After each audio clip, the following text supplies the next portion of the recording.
difficult to understate the importance of properly metering in film photography. Like your focus, it's one of those things that you truly cannot change after your image is shot. There are no digital raw files, and there's no fixing it in post. And not only is it extremely final, but it's also an area of your photography where you have a tremendous amount of creative input. To photograph is to capture varying degrees of light. The way you intentionally or unintentionally capture light as it falls within your frame can be the difference between a masterpiece and a discard. But metering, especially in the beginning, can seem extremely complicated and convoluted, particularly when so many photographers do it differently.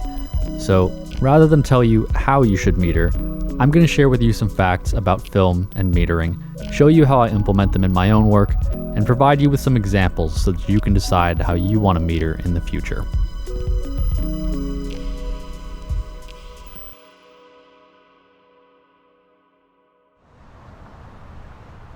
So since I shoot primarily landscapes, I'm not going to be diving into metering for studio flash portraiture or anything like that because, quite frankly, I'm not qualified to speak on the subject. So this video is going to be dedicated to shooting in natural light. And for our purposes, there are two main concepts we need to get a grasp on before we can head out into the field. So if you come from a conventional digital photography workflow like myself, you're going to notice that exposing images for digital and film require different approaches, and this largely comes down to the way that they register density differently. For our purposes, think of density as the concentration of information in different parts of the image. This is what I mean. So this is a photo I shot on my friends Roy and Curtis in the Sierra recently on Portrait 400, which is a color negative film. Color negative meaning that that image needs to be inverted to a positive to create the image you see on the screen now. Now, similar to color negative film, black and white also renders a negative image. So for the sake of proper nomenclature, I'm going to be referring to the two of them as print film. Now, if we take a look at this negative, we can see a very plain and simple example of what density is. There are thin areas where the light passes through easily, and there are dense areas that obscure the light. See what I mean? So because this is a negative, we can see that the highlight areas are the dense areas and the shadow areas are thin. But why does this happen? Well, without getting too technical, it's because the dense highlight areas received lots of light, and as such, lots of information was imprinted on the negative. Whereas these deep dark shadow portions of the image received far less light, and as such, much less information was imprinted on that part of the frame. This is just the chemical nature of print film. Light areas register as dense, dark clusters, and the shadow areas register as lighter, thin ones. And that's all fine and dandy. But the main thing that we need to be aware of when shooting print film is underexposure. Because if we shoot an underexposed image, not enough light is going to imprint on the negative, and we know that means not enough density, not enough information. So let me show you an example. Get rid of these guys. I think it's this one. Oh yeah. So you can see that this image didn't receive enough light in some of the shadow portions of the image because, well, they're just too thin, right?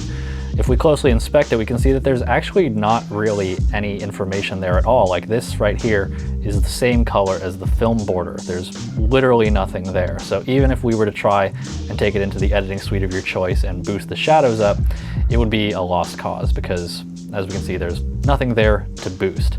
So this illustrates why print film doesn't respond well to underexposure. Conversely though, since it records high density in the brighter parts of the image, it has great latitude for highlight recovery. So here is an image that's quite different. So you can tell that this one received a ton of light because of how dense the negative is. If we look at the scanned inverted image, we can see that the highlights almost look like they're clipping, but if we try and rein them back in, there's actually quite a bit of detail there to work with. So now I've seen firsthand how print film responds to an abundance of light and how it handles overexposure better than underexposure. And we can now understand why a common suggestion when shooting print film is to err on the side of overexposure. It's better to have a little more light than you need than not enough, right? So understanding all of that, let's talk about slide film.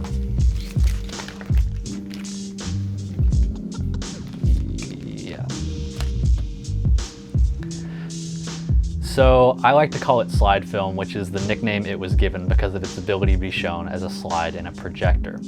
Now, some people call it color positive film or transparency film, but its proper title is color reversal film. And just like the name suggests, it is the reverse of print film, which means that not only does it yield a positive image instead of a negative one, but it also exhibits the opposite characteristics of the print film that we just discussed. So if we were to take a closer look at this positive image, we can see that now the highlight areas are the thin areas, and the shadow areas are now the dense areas. The density characteristics of slide film more closely resemble those of images made on digital cameras. Digital sensor technology captures the most detail in the shadow portions of the image.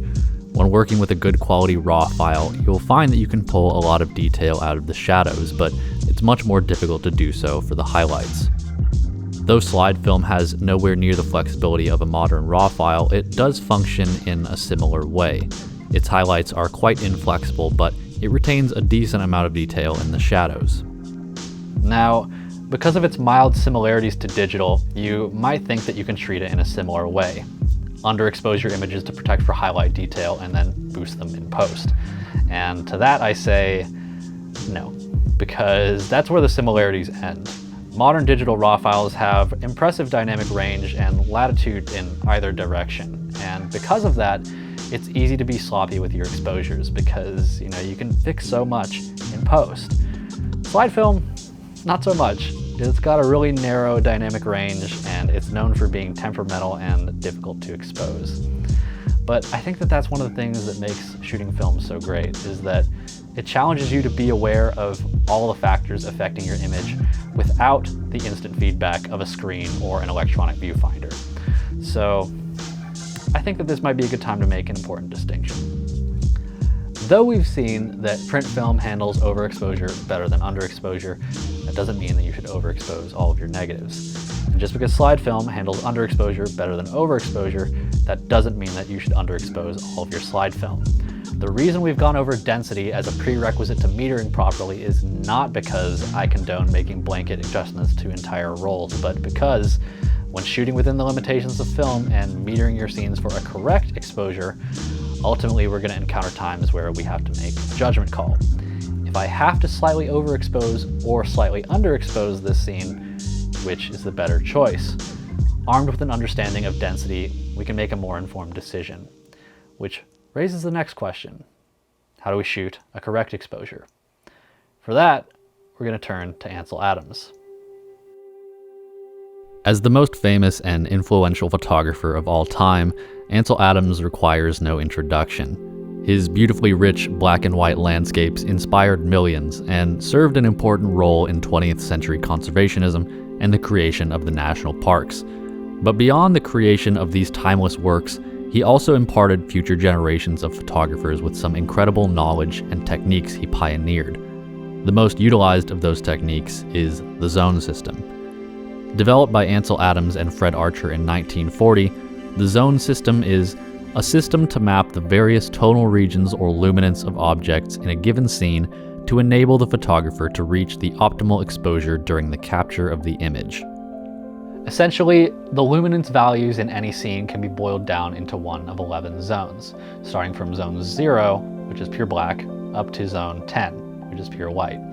Now, dead in the center is zone 5, which is middle gray, meaning that it is as tonally equidistant from black as it is from white. It's also often called 18% gray because it has about an 18% reflectance of light. Now, the reason that middle gray is so important is because it is the universal photographic measurement for metering. It's used to calibrate light meters, and all spot meters, when giving a reading, are indicating which settings to use to get that metered for area to middle gray, zone 5, which, if we look, says should be the tonal values for things including but not limited to tan white skin, lighter black skin, gray stone, weathered wood, or pure reds or greens. So if I'm looking through the viewfinder of my camera and place my spot metering point over any area and take a reading, that reading is going to tell me how to expose my image to get that area I metered for to middle gray. So if I pointed at this dark area, it says I need to shoot these settings to get that area to the luminance of middle gray. And if I pointed at this lighter area, it says I need to shoot these settings to get that area to the luminance of middle gray. The main thing to understand about spot meters is that while they are incredibly accurate, they're also dumb objects that are entirely devoid of creative or artistic thought. They have no idea whether they're being pointed at some dark black asphalt or an exceedingly bright white snowy sunlit peak. All it knows is middle gray. You know that Rolling Stones song, Paint It Black, where Mick Jagger sings about wanting to paint everything black? That's kind of how light meters think, except instead of black, it's middle gray. So if you take a meter reading of this dark area, and that meter reading says you need to shoot 1/60th at f8 to expose that area for middle gray, we need to make an exposure compensation because we don't want that area to look as bright as middle gray. It's dark. So looking at the zone system, it looks like this fits better into Zone 3, which is 2 stops darker than Zone 5. Zone 3, average dark materials, low values showing adequate texture. So that means that to expose that area to Zone 3, all we have to do is darken our exposure by 2 stops. Zone 5, Zone 4, and Zone 3. This is one of the brilliant things about the zone system. Each zone represents an increment of a stop. And for those of you who don't know what a stop is a relative measurement that functions in doubles or halves.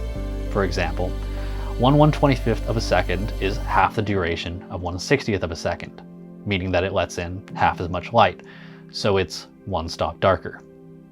So to decrease our exposure from 1/60th by 2 stops, we can increase our shutter speed to 1/125th, which is 1 stop darker, and then again to 1/250th of a second. And by doing so, we will have successfully shifted that metered area from Zone 5 to Zone 3. This concept of doubles and halves applies to all areas of the exposure triangle, but it gets a little bit more complicated when you start dealing with aperture because the F number actually refers to the area of the roughly circular opening of your lens's entrance pupil. Now, I'm not going to get into that right now, but know that on most analog era lenses, the f-stop increments are already laid out in full stops. Okay, so we could sit here and talk about the finer details of metering and film density for a long time, but for the sake of not making this video too long, let me show you what this looks like in practice. In both life and photography, conditions are rarely the same. The weather is always changing, the color and reflectance of plant life fluctuates with the seasons, and though the sun always rises in the east and sets in the west, the tilt of the Earth's axis relative to the sun varies throughout the year as well. And because of that, each scene's contrast is in a constant state of change, which is why in most cases, it's simply not enough to meter for just one area. A well-balanced exposure requires an understanding of the totality of light within your frame and how its contrast will register on the silver halide crystals of your film strip. So we're here at Lizard's Mouth in the mountains above Santa Barbara, which is a spot that's near and dear to my heart. It's special to me for a few reasons. It's geologically unique with a myriad of rock sculptures and formations like the easily recognizable Lizard's Mouth rock behind me. It's perched on top of a mountain with a great view of the greater Santa Barbara area, the Pacific Ocean, and the Channel Islands. And along with many of the other spots here in the southern Los Padres National Forest, it sparked my inner sense of adventure and sent me down the path that I'm on today.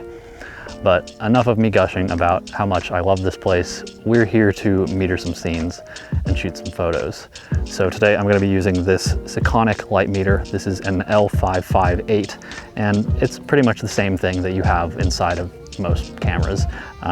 Now this meter has an incident meter on the top and a spot meter. I don't really use the incident meter, which measures the light as it falls on this bulb to calculate your exposure. I'm just going to be using the spot meter, which allows me to hone in on a smaller 1 degree area and measure the reflected light throughout the scene and kind of compare the luminance values. So without any further ado, let's take a look at the scene behind me. All right, so I've got a roll of Portra 160 in the Mamiya and I've rated it at 100. We're shooting at f8 and I'm going to superimpose a couple of meter readings over the scene. So that shadowy side of that rock in the foreground says 1/30th of a second at f8. The deep dark shadow areas underneath those plants on the right say 1/15th of a second. The sunny side of Lizard's Mouth says 1/125th of a second. and the sky says 1/1000th of a second. So I want to make sure that we protect that sky here. I don't want it to get blown out. So I think it would probably fit well into zone 8. So everything else would fall off beneath that. Lizard's Mouth being at 1/125th, which is 3 stops darker than that, would fit in at zone 5. The shadowy side of that rock would be in zone 3, and the shadows underneath those plants would be in zone 2. So I think that that's probably a pretty well-balanced way to expose this image. So if we were to shoot this at 1/125th, it would probably look pretty good. But before we do that, side note, because I've rated the film at slightly slower than box speed, we are going to get just a little bit of extra exposure out of it. So Lizard's Mouth may not look exactly middle gray, but let's see how it looks.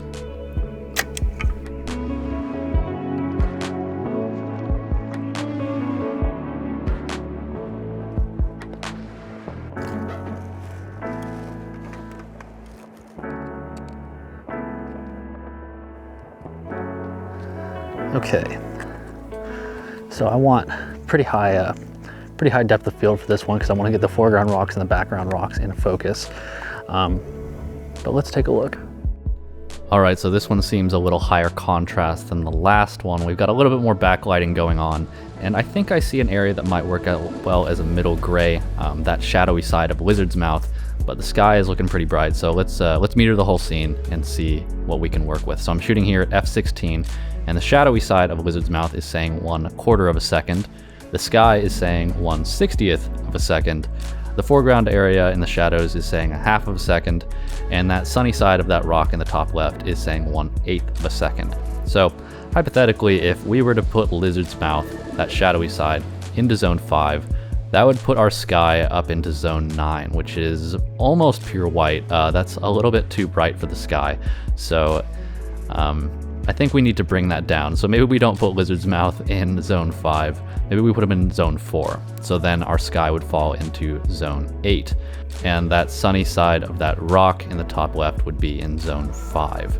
So that should probably work out nicely. Let's try that.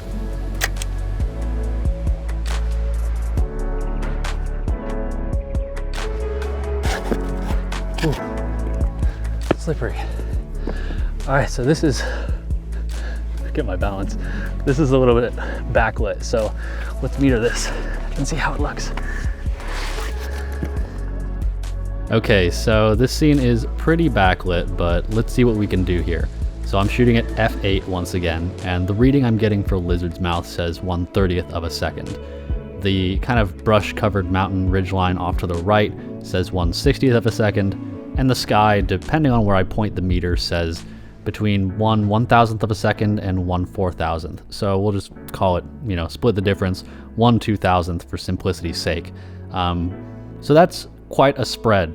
This is a pretty good example of why, metering for the shadows doesn't always hold up, especially in backlit scenes, because if we metered for just Lizard's Mouth and placed Lizard's Mouth at zone 5, then our sky would basically be, all pure white. It would be zone 10 and over.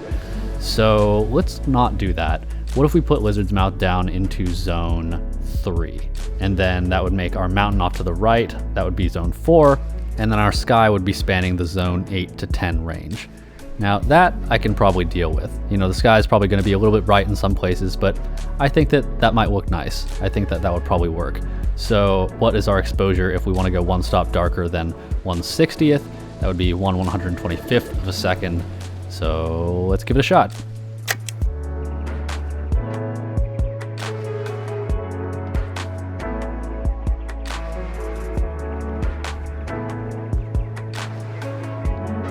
Okay, real quick before I lose the light, I want to get one more of just this guy right here.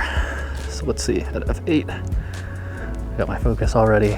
If we put that in zone 3 at 1/15th of a second for the shadows right there, then the sky would be in zone 8, and that's probably okay. I can't really do too much more with that unless I want to make my shadows too dark, which I don't want to do. I'd rather have it a little bit brighter than a little bit darker. So I'm going to slightly overexpose the sky because the sky is registering at 1/500th, which, as I just stated, is like 5 stops over what the foreground is metering for at 1/8th of a second now. 1/8th of a second now. So let's see, at f8, got my focus already. If we put that in zone 3 at 1/15th of a second for the shadows right there, then the sky would be in zone 8. And that's probably okay. I Actually, I'm gonna put those shadows, I'm gonna put those trees into zone 2. So 3 stops, so that would be 1/15th, 1/30th, 1/60th of a second. So we're gonna shoot that guy at 1/60th, right before we lose the light. And here we go. And ta-da! We have heroically saved this image from underexposure, but in doing so, I think that I actually sacrificed the one thing that I really liked about the frame when I was shooting it, which was those muted, beautiful orange pastel hues in the sky. You know, the dynamic range of this scene was as such that, you know, I had to choose one or the other. It was foreground or sky, and hindsight's 20/20, I chose the wrong one. But, you know, this is what I was saying, you know, working within the limitations of film, we're gonna be forced to make that judgment call sometimes, and sometimes we choose wrong, and mistakes are good. But, you know, I guess this also illustrates that, you know, it's not enough to meter for just one area, because if I had just metered for the shadows, like so much conventional wisdom says to, then the foreground would have been even more blown out. So this would have been completely unsalvageable. So I don't know, it's all part of the process. Mistakes are good. I think the moment you stop making mistakes, that's probably an indicator that you're not trying enough new things or you're not growing. It's probably a red flag. So I don't know, let's go out and make more mistakes and mess up other photos. Thanks for watching this really long video. I hope that it was coherent, and I hope that it helps you to waste less film and take some better photos. Not that I'm saying you're wasting film. I mean, we all do to some degree, don't we? All right, thanks so much. I'll see you guys next time.